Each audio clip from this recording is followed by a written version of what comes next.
કાશ્મીર ગયો હતો, લાઈફમાં પહેલી વાર ગયો હતો ને પહેલગામમાં જ રોકાયો હતો. ત્યારે જગ્યા જેટલી સુંદર મને લાગી ને ત્યાંના અનુભવો એટલા જ મને સ્કેરી લાગ્યા. એરપોર્ટથી નીકળીને અમે જ્યારે કેબમાં બેઠા ને તો કેબના ડ્રાઈવરે અમને એવું પૂછ્યું કે આપ કહાં સે આए હો. અમે બહુ હોંશે હોંશે કીધું કે અમે અમદાવાદ ગુજરાત સે આए હૈ.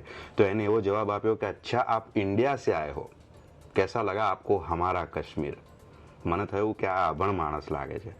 હોટલમાં ચેક ઇન કરીને પછી સાંજે ત્યાં બેટ બોલ પડ્યા હતા તો હું રમતો હતો ને લોકલ 2-3 છોકરાઓ જોડાયા, મેં એક શોટ માર્યો.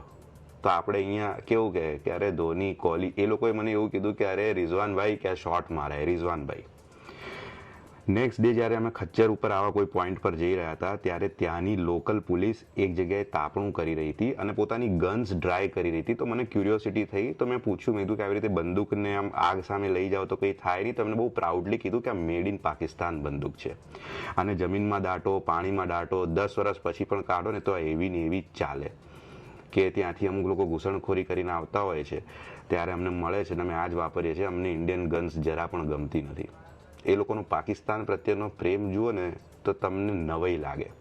દે હેટ મોદી ગવર્મેન્ટ અને મને વાંધો નથી, તમે કોઈ પણ ગવર્મેન્ટને હેટ કરી શકો છો, પણ એ લોકો ઇન્ડિયન આર્મીને પણ હેટ કરે છે. કોઈ પણ આર્મીના માણસને તમે પૂછજો કે ત્યાં રહેવું કેટલું ડિફિકલ્ટ છે. હું એવું નથી કહેતો કે ત્યાંના બધા જ લોકલ્સ ગુનેગાર છે, પણ તમે મને કહો આ હુમલામાં આટલી મોટી ગન્સ એ ખચ્ચર પર જ્યાં જવાય છે ત્યાં કેરી કરવી, કોઈ ઘરમાં રહ્યા હશે ત્યાં સંતાડવી, ક્યાંક જમ્યા હશે, એ બધું લોકલના સપોર્ટ સિવાય શક્ય છે નથી. અને હવે ઘરમાં ઘૂસીને મારવાથી નહીં થાય, હવે એમની ઇકોનોમી પર લાટ મારવી પડશે, કેમ કે જ્યારે ભૂખ્યું પેટ એમને સમજાવશે ને ત્યારે જ ખબર પડશે. નહીં જવાય કાશ્મીર, રહી જાઓ છો કાશ્મીર ગયા વગર. ઉત્તરાખંડ છે, બધું કેટલુંય છે યાર જવા માટે. ધીસ ઇઝ નોટ ફેર.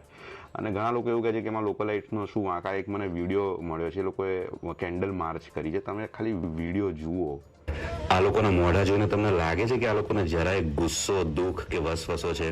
આ ખાલી પોતાની રોજીરોટી બચાવવા માટેનું નાટક છે.